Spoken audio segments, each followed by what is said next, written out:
आता आपल्या आवडत्या मालिकेचे संपूर्ण भाग मालिका प्रसारित झाल्यानंतर लगेचच पाहू शकता फक्त सन नेक्स्ट वर. भारतातील प्रेक्षकांसाठी मोफत सेवा.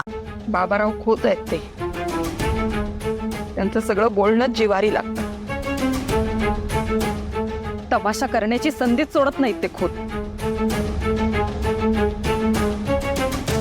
किती लोक होते तिथं, सगळ्यांसमोर अपमान केला.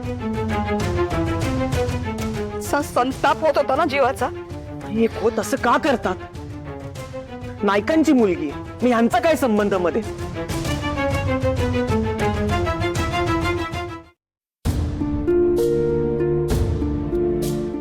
अरे तुला काय लाज लज्जा शरम आहे की नाही? निर्लज्जपणाचा कळस म्हणजे ही मुलगी आहे. हिच्यासारख्या अपशकुनी अशुभ तिकडीची सावली सुद्धा मी या लग्नावर पडू देणार नाही. मला मनापासून असं वाटतंय या नलिनीने मंडपात येऊ नये. पण का? अरे पण ती तिकडी आहे.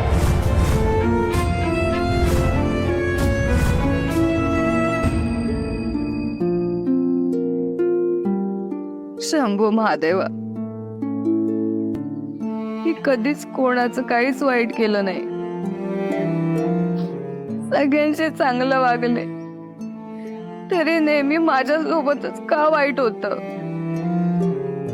मी तिकडे म्हणून जन्माला आले, यात माझं काय दोष आहे देवा? किती सहन करायचं मी?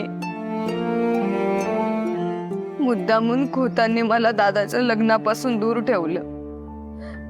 यात निश्चितच त्यांचा काहीतरी डाव असणार. माझा दादा खूप भोळा आहे, खूप चांगला आहे. माझ्या आनंदासाठी त्यांनी मी मांडवात येण्याचा आग्रह केला, पण त्यामुळे बाबारावला आयतं कारण मिळालं. मला कळतच नाही की मला वाईट बोलून त्यांना काय वेगळा आनंद मिळतो. माझं काही वैर नाहीये खोतांशी, पण दरवेळी ते मला घालून पाडून बोलत असतात. ह्या सगळ्यामुळे दादा खूप खचला असणार, त्याला खूप त्रास झाला असणार.